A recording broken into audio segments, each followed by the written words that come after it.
வாசிக்க கேட்போம். நமக்கு இன்றைக்கு கொடுக்கப்பட்ட தலைப்பு என்ன? இடிக்கவும் கட்டவும். ஆமென், சோத்திரம். இன்றைய தலைப்பின் வசனத்தை நாம் வாசிக்கலாம். 3ஆம் வசனத்தை வாசிக்கலாம். கொல்ல ஒரு காலம் உண்டு, கொல்ல ஒரு காலம் உண்டு, குணமாக்க ஒரு காலம் உண்டு, இடிக்க ஒரு காலம் உண்டு, கட்ட ஒரு காலம் உண்டு. கட்ட ஒரு காலம் உண்டு. ஹல்லேலூயா. இன்றைய தலைப்பின் அடிப்படையில் சோத்திரம் ஒரு பகுதியை மாத்திரம் நம்ம தியானித்து கடந்து செல்ல போகிறோம். இடிக்க ஒரு காலம் உண்டு, கட்ட நமது தேவன் கட்டுகிறவர். ஹல்லேலூயா. ஆமென். இடிந்து போன நமது வாழ்வை கட்ட இந்த கூட்டங்களை தேவன் நமக்கு ஏற்படுத்தியிருக்கிறார். ஆக மீண்டும் கட்டுகிறவர். அவனுடைய அருமையான பெயர் என்னவென்றால் மீட்பர். ஆமென். ரிடீமர். ரிடீமர் என்றால் அவர் மீட்டெடுப்பவர். சில சொல்லுவாங்க பாருங்க, இந்த நகை அடமானம் வச்சிருக்கேன், இதை மீட்கவே முடியல அப்படிம்பாங்க சிலர். ஏன்னா திராணி இல்லை, அவ்வளோ பணம் எங்கே போகிறது? நகையை அடமானம் வச்சு இவ்வளோ கடன் வாங்கியிருக்கிறோம். ஆக அந்த நகையை திருப்ப எனக்கு பலன் இல்லைன்னு சொல்லுவாங்க சிலர். அப்போ பாவத்தினால் உடைக்கப்பட்ட நமது வாழ்க்கையை ஆண்டவர் மீண்டும் கட்டதான் இந்த பூலோகத்தில் பாவிகளை ரட்சிக்க கிறிஸ்து இயேசு உலகத்தில் வந்தார். அல்லேலூயா. பாவத்தில் இருக்கிற ஜனங்கள் நம்மை மீட்டு கொள்ள முடியாது. ஆக நம்மை மீட்க தான் ஆண்டவர் இந்த உலகத்தில் மீட்பராக, இரட்சகராக, திரும்ப கட்டுகிறவராக, நம்மை திருப்புகிறவராக, நம்மை புதுப்பிக்கிறவராக கர்த்தர் இறங்கி வந்தார். அல்லேலூயா. ஆமென். எவ்வளோ அருமையான தேவனை நாம் ஆராதிக்கிறோம். அல்லேலூயா. இடிந்து கிடக்கிற, பாவத்தினால் சிதைந்து கிடக்கிற இந்த மனுக்குலத்தை மீட்க தான் ஆண்டவர் இயேசு கன்னி மரியாளின் வயிற்றில் பிறந்தார். ஆமென். அவருடைய பெயர் மீட்பர். நல்ல கவனிங்க, அது நமக்கு ஒரு நல்ல புதிய நம்பிக்கையை தருகிறது. நியூ ஹோப், நியூ லைஃப் என்ற பெயரெல்லாம் சர்ச்சுக்கு வச்சிருக்காங்க. இதுதான் காரணம். ஏனென்றால் இயேசுவே இந்த சபையின் தலைவராக இருக்கிறார். அவர்தான் மீட்பர். ஒரு வண்டியை பார்த்தீங்கன்னா நம்ம சர்வீஸ் பண்ணுறோம். சர்வீஸ் பண்ணி முடிச்சோன்னா நம்ம வண்டியா அப்படிங்கிற மாதிரி இருக்குது. ஏன்? பழைய வண்டியை சர்வீஸ் பண்ணி புதுப்பிக்கும் போது நம்ம அதை ரீபெயிண்ட் பண்ணி எஃப்சிலாம் போகிறப்ப பார்த்தீங்கன்னா நம்ம வண்டியே கேள்வி இருக்கும். அப்போ நம்ம வாழ்க்கையில் வாகனத்திற்கு என்ன செய்ய வேண்டியது இருக்கிறது? ரினியூவல் தேவைப்படுகிறது, புதுப்பித்தல் தேவைப்படுகிறது. வாகனத்திற்கு, வீட்டிற்கு ஒயிட் வாஷ் பண்ணுறோம் பார், வீட்டிற்கு ஒரு புதிய ஒரு இது எல்லாமே ஒரு மாற்றத்தை நம்ம வாழ்க்கையில் நம்ம எதிர்பார்க்குறோங்க. நமது சோத்திரம் ஸ்பிரிச்சுவல் அண்ட் ஃபிசிக்கலில் ஒரு பெரிய மாற்றத்தை தேவன் கொண்டு வர விரும்புகிறார். அல்லேலூயா. நீங்கள் பலவீனத்தோடு வந்திருக்கலாம்.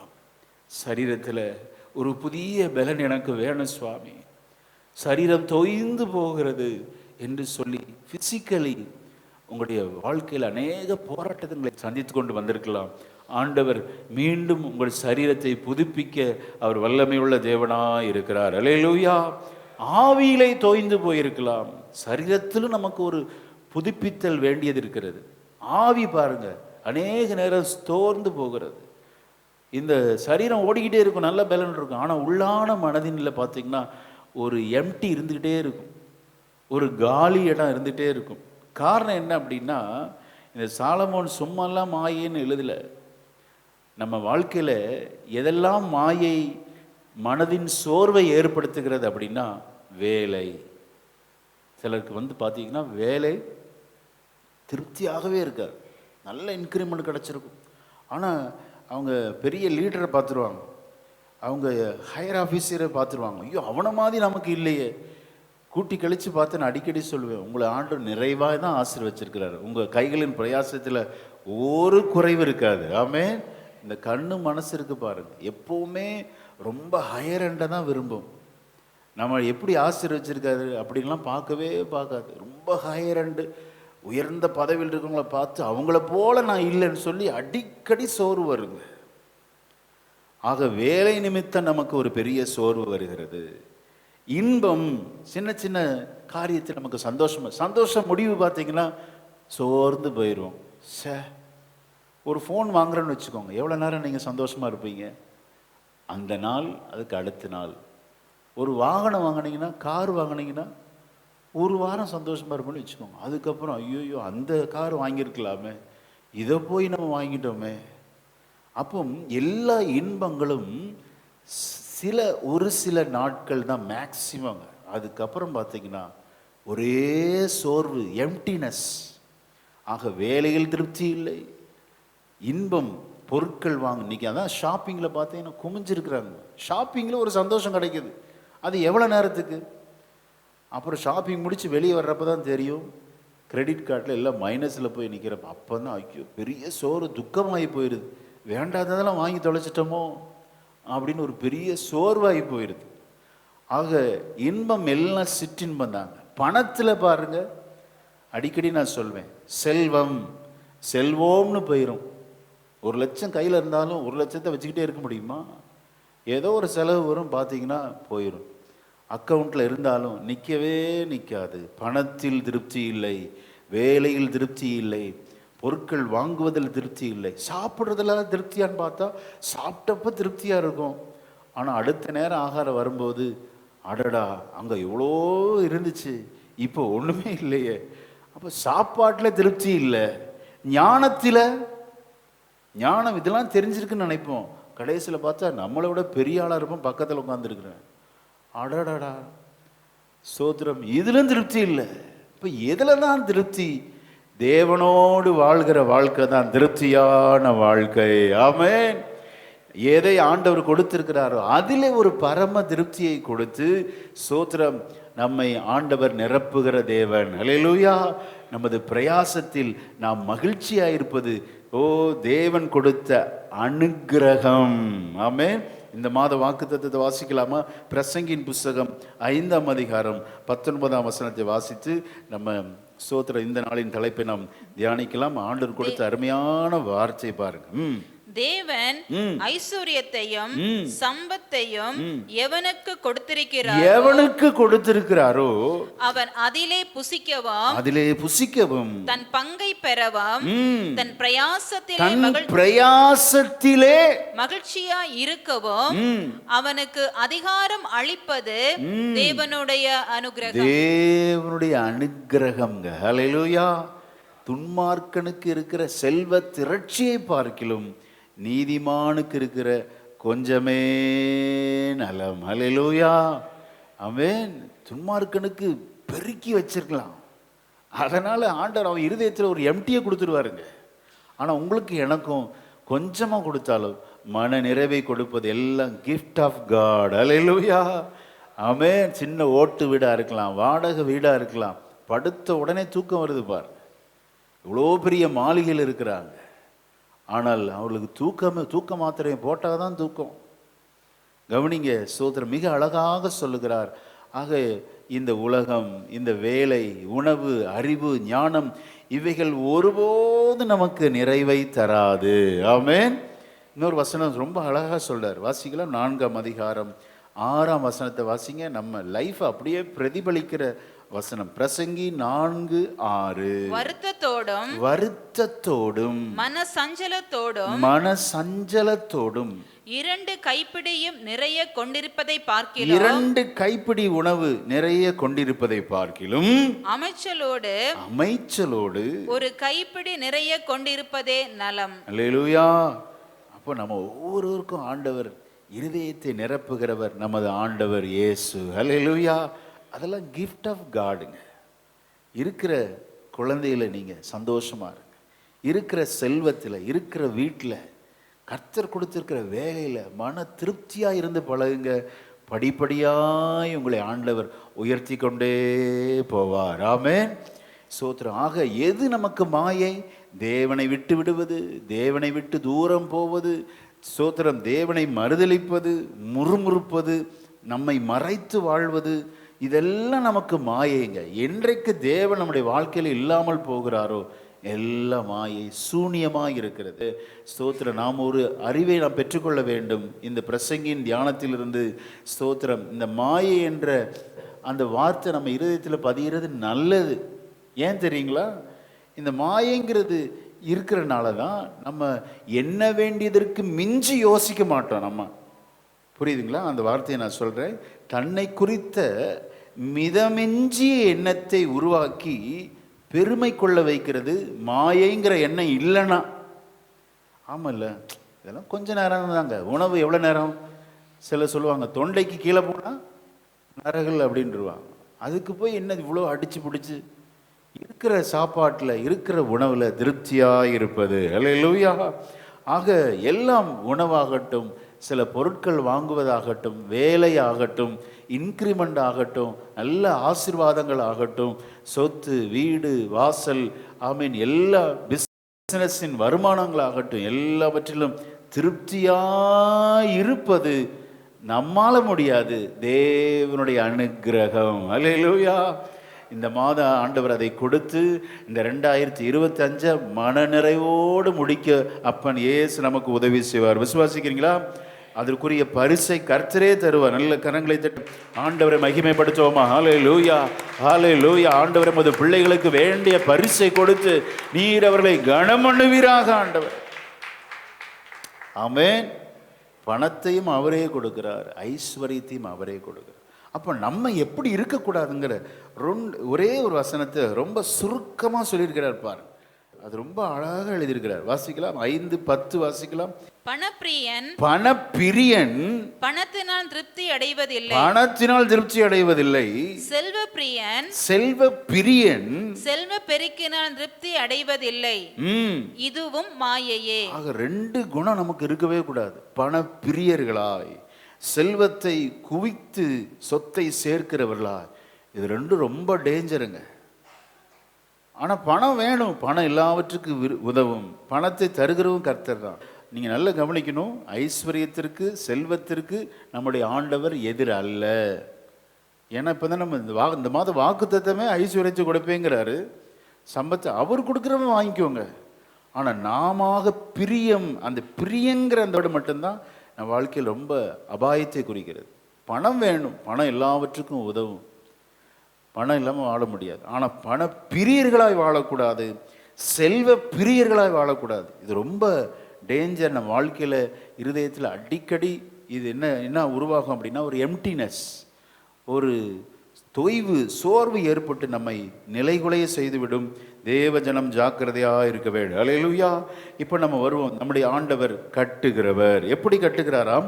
ஏசாயாவின் புஸ்தகம் 6ஆம் அதிகாரம் 4ஆம் வசனத்தை வாசிக்கலாம். ஆண்டவர் எதை கட்டுகிறார்? வாசிக்கலாம். அவர்கள் நெடுங்காலம் பாழாய் கிடந்தவைகளை கட்டி பூர்வத்தில் நிர்மூலமானவைகளை எடுப்பித்து தலைமுறையாய் இடிந்து கிடந்த பாழான பட்டணங்களை புதிதாய் கட்டுவார்கள். அல்லேலூயா. தலைமுறையாய் இடிந்து கிடந்த உங்கள் குடும்பம் கட்டப்படும். ஆமென். விசுவாசிக்கிறீங்களா? அதுதான் ஆண்டவர் இன்னைக்கு செய்வேன்னு வாக்கு கொடுக்கிறார். இந்த அதிகாரத்தில் ரொம்ப ஆச்சரியம் என்ன அப்படின்னா, மேலே சொல்லப்பட்ட பாழாய் கிடந்தது எது அப்படின்னா, நான் சொன்னேன் ஏற்கனவே, spiritual blessing and material blessing ரெண்டுமே நமக்கு ஈக்குவலாக இருக்கணும். இந்த மெட்டீரியல் பிளெஸ்ஸிங் கூட இருந்து ஸ்பிரிச்சுவல் ஒன்றும் இல்லைன்னா வேஸ்ட்டு. ரெண்டுமே ஆண்டவர் நமது வாழ்க்கையிலே தருவார். ஆமென். மேலே இந்த பாழாய் கிடந்தவைகளை ஆண்டவர் நமது வாழ்க்கையிலே கட்டுகிறார். பாழாய் கிடக்கிறது என்ன? 1ஆம் வசனத்தின் இடுப்பை அப்படியே என் கூட சேர்ந்து தியானிங்க. ஆமென். 1ஆம் வசனத்தின் மைய பகுதி சொல்லுது, சிறுமைப்பட்டவர்கள். ஆமென். அவர்களுக்கு சுவிசேஷத்தை அறிவிக்க கர்த்தரனை அபிஷேகம். ஆக சிறுமைப்படுதல் பாழாய் கிடக்கிற அனுபவம், இருதயம் நொறுக்கப்படுதல் பாழாய் கிடக்கிற அனுபவம், சிறைப்படுதல், கட்டப்படுதல், துயரப்படுதல். 2ஆம் வசனம் பாருங்க. 3ஆம் வசனம் துவக்கத்தில் துயரப்படுதல், ஆமென், சாம்பலின் அனுபவம், இதெல்லாம் பாழாய் கிடக்கிற அனுபவங்க.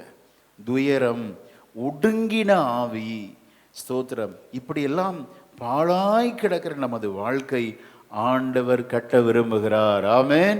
2026 இந்த ஆயத்த நாளான இந்த 4ஆவது நாளிலே நம்மை ஆயத்தப்படுத்தி, எந்த விஷயத்தில் நீங்கள் நொறுக்கப்பட்டு வந்திருக்கிறீங்களோ, எந்த காரியத்தில் நீங்கள் சிறுமைப்பட்டு வந்திருக்கிறீங்களோ, எந்த விஷயத்தில் நீங்கள் சிறைப்பட்டு கட்டுண்டவர்களாய் துயரப்பட்டவர்களாய் சாம்பலின் வாழ்க்கை நீங்கள் வாழ்ந்து கொண்டிருக்கலாம்.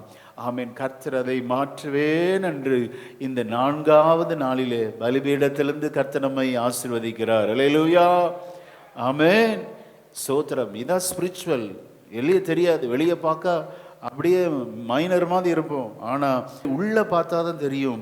அநேக சிறுமைப்பட்ட அனுபவம், இருதயம் நொறுங்கப்பட்ட அனுபவம், சிறைப்பட்டு கட்டுண்ட உங்கள் அனுபவத்தை கர்த்தர் மீண்டும் கட்டுவார். விசுவாசிக்கிறீங்களா? ஒருவேளை கணவனுக்கு தெரியாமல் இருக்கலாம், மனைவிக்கு தெரியாமல் இருக்கலாம். சோதர் உங்கள் கேரக்டர் யார்கிட்டையுமே சொல்ல முடியாத கேரக்டராக இருக்கலாம். கர்த்தர் எல்லாவற்றையும் அலசி ஆராய்ந்து உங்களோடு பேசி கொண்டிருக்கிறார். ஆமென். ஆண்டுடைய பெயர் ரெஸ்டோரர். இந்த வசனம் 4 வசனங்கள் எதை ஃபோக்கஸ் பண்ணுது அப்படின்னா, ரீபில்டிங், ரெஸ்டோரேஷன், மீண்டும் கட்டுதல், மீட்டெடுக்கிறது, புதுப்பிக்கிறது, அதெல்லாம் நம்ம செய்வார். விசுவாசிச்சா அது அப்படியே நடக்கும். அல்லேலூயா. இதை எப்படி கட்டுவது? ஆண்டவரே கட்டிடுவாரா? இல்லைங்க, நாமும் ஆண்டவரோடு சேர்ந்து கட்ட தான் நம்மை அழைத்திருக்கிறார். அல்லேலூயா. புத்தியுள்ள ஸ்திரீ தன் வீட்டை கட்டுகிறாள். மத்தேயு 7:24 புத்தியுள்ள மனுஷன் கற்பாறையின் மேல் தன் வீட்டை நம்மளா கட்டிட முடியுமா? கண்மலையின் மேல். கண்மலை அந்த கிறிஸ்துங்க. கிறிஸ்துவும் நாமும் சேர்ந்து கட்டினாதான் இந்த பாழாய் கிடந்தது கட்டப்படும். அல்லேலூயா. ஏன் உங்களை கம்பல் பண்ணி வர சொல்கிறோம்? ஸ்தோத்திரம். ஆராதனைக்கு ஏன் வாங்கன்னு சொல்கிறோம்? நம்ம தனியாக இருந்து நம்ம வாழ்க்கையை கட்ட முடியாதுங்க. கண்மலையின் மேல், கிறிஸ்துவ மேல் கட்டப்படுகிற வீடு எத்தனை மழை வந்தாலும், பெருங்காற்று வந்தாலும், புயல் மோதினாலும் அது அசையாது. அல்லேலூயா.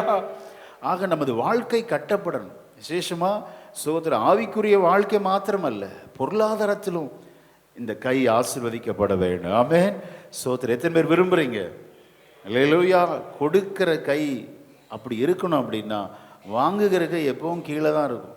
வாங்குகிற கை தாழ்வின் அனுபவத்தை குறிக்கிறது, கொடுக்கிற கை உயர்ந்த அனுபவத்தை குறிக்கிறது. ஆக ஸ்தோத்திரம், பொருளாதாரத்திலும் ஆமீன் ஆவிக்குரிய வாழ்க்கையிலும் நமது வாழ்வை கர்த்தர் கட்டுகிறார். ஆமேன்.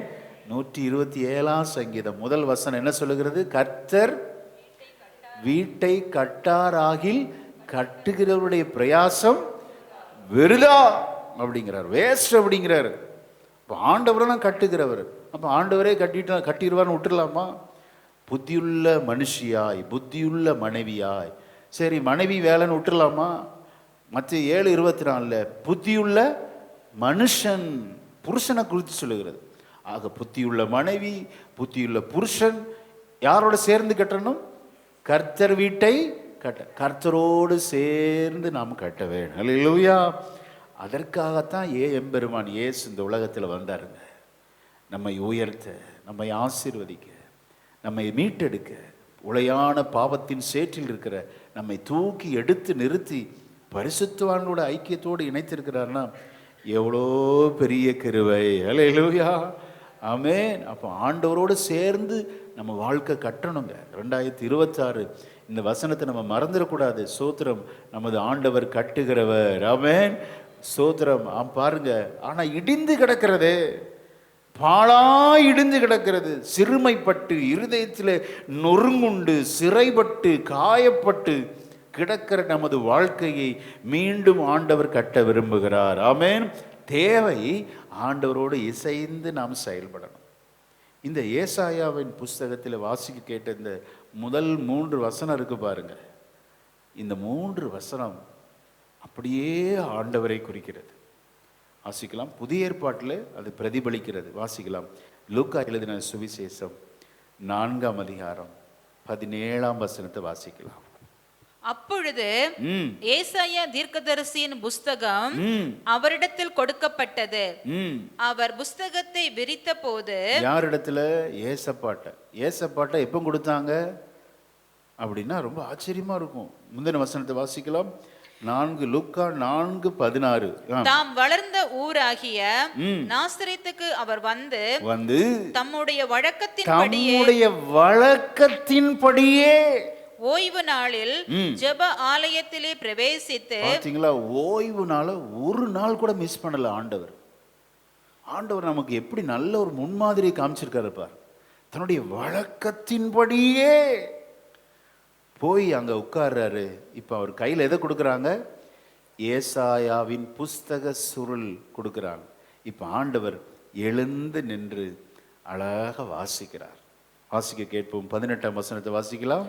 கர்த்தருடைய ஆவியானவர் என் மேல் இருக்கிறார், தரித்திரருக்கு சுவிசேஷத்தை பிரசங்கிக்கும்படி என்னை அபிஷேகம் பண்ணினார். இருதயம் நறுங்குண்டவர்களை குணமாக்க, சிறைப்பட்டவர்களுக்கு விடுதலையையும் குருடருக்கு பார்வையையும் பிரசித்தப்படுத்தவும், நொறுங்குண்டவர்களை விடுதலையாக்கவும், கர்த்தருடைய அனுக்கிரக வருஷத்தை பிரசித்தப்படுத்தவும். என்ன வருஷம்? அனுக்கிரகம் வருது பாருங்க. இந்த மாசம் நான் விசுவாசிக்கிறேன், அனுக்கிரகம் கர்த்தருடைய சமூகத்திலிருந்து நமக்கு வெளிப்படும். அல்லேலூயா. Gift of God. அது யாருன்னா இயேசு தான் சொல்றாரு. அவர் வாசிக்கிறாருங்க. வாசிங்க. கர்த்தருடைய அனுக்கிரக வருஷத்தை பிரசித்தப்படுத்தவும் என்னை அனுப்பினார் என்று எழுதி இருக்கிற இடத்தை அவர் கண்டு.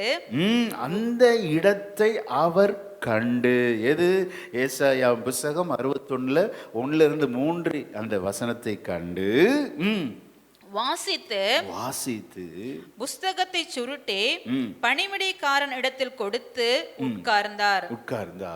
ஜெப ஆலயத்தில் உள்ள எல்லாருடைய கண்களும் அவர் மேல் நோக்கமாயிருந்தது. அப்பொழுது அவர் அவர்களோட பேசத் தொடங்கி, உங்கள் காதுகள் கேட்க இந்த வேத வாக்கியம் இன்றைய தினம் நிறைவேறிற்று என்றார். காதுகள் கேட்க இந்த வேத வாக்கியம் இன்றைய தினம் நிறைவேறிற்று என்றார். ஆமென். தீர்க்கன் ஏசாயா சொன்னது 700 ஆண்டுகளுக்கு முன்னால் சொன்னான்.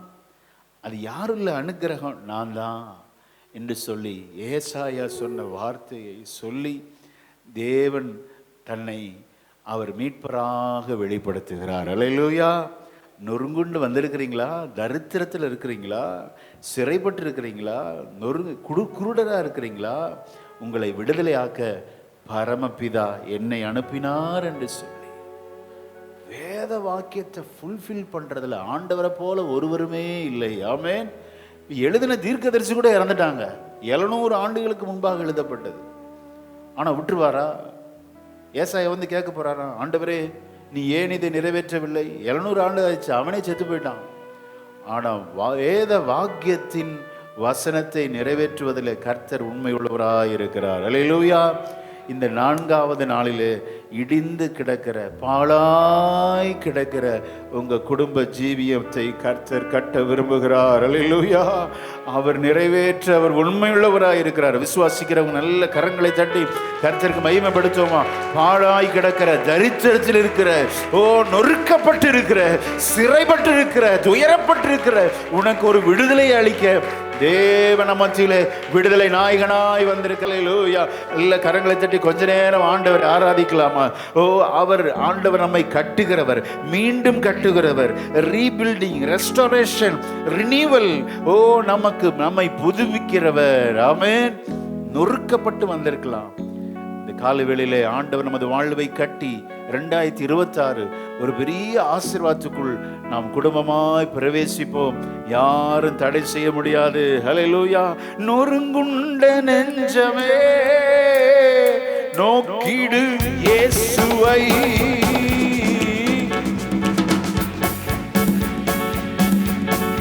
நோக்கிடு இயேசுவை, கூப்பிடு. சொல்லுங்க, கூப்பிடு. குறையெல்லாம் ஆமென். குறையெல்லாம் ஒன்று சேர்ந்து நாம்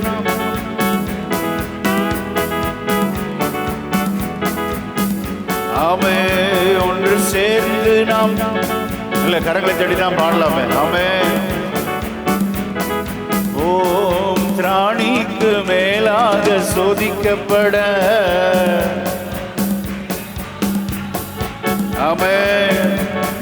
கட்டுகிறவர். உங்க குடும்பம் கட்டப்படும். தேவனுடைய அனுக்கிரகத்தின் மாதம். சொல்லுங்க. தப்பி செல்ல வழி செய்வார். ஆமென், ஆமென். நீ தப்பி செல்ல வழி செய்வார். நாம் தப்பி செல்ல. ஆமென். கலங்கிடவே வேண்டாம். அனுக்கிரகத்தின் வருஷம், அனுக்கிரகத்தின் மாதம். gift from God. ஆமென். இயேசு. ஹalleluya.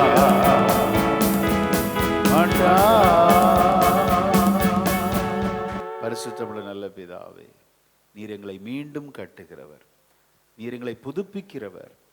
இடிந்து பாழாய் கிடக்கிற உமது பிள்ளைகளுடைய வாழ்க்கையை சீர்படுத்துங்க சுவாமி. அதற்காகத்தானே இந்த ஆயத்த ஜபம்.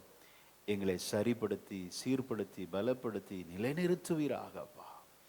இந்த ஆண்டவர் 4வது நாளில் கொடுத்த நல்ல நம்பிக்கைக்குரிய வாழ்வுக்காக ஸ்தோத்திரம். நம்பிக்கைக்குரிய வார்த்தைக்காக நன்றி செலுத்துகிறப்பா. இந்த நாள் ஒரு ஆண்டவரே அதிசயங்களை நாங்கள் பார்க்கணும்ப்பா. அந்த நம்பிக்கையை நாங்கள் பார்க்கணும். நம்பிக்கையை ஒருபோதும் வெட்கமடையாதபடி செய்வீராக. உமது பிள்ளையுடைய தலைகுழிவான வாழ்க்கை தலை நிமிர செய்து நடத்துங்க. ஆசீர்வதிங்க. ஒவ்வொருவரையும் அற்புத சாட்சியாய் நிறுத்துங்கப்பா. எங்களை தாழ்த்துகிறோம். இயேசுவின் நாமத்தில் ஜெபிக்கிறோம் நல்ல பிதாவே.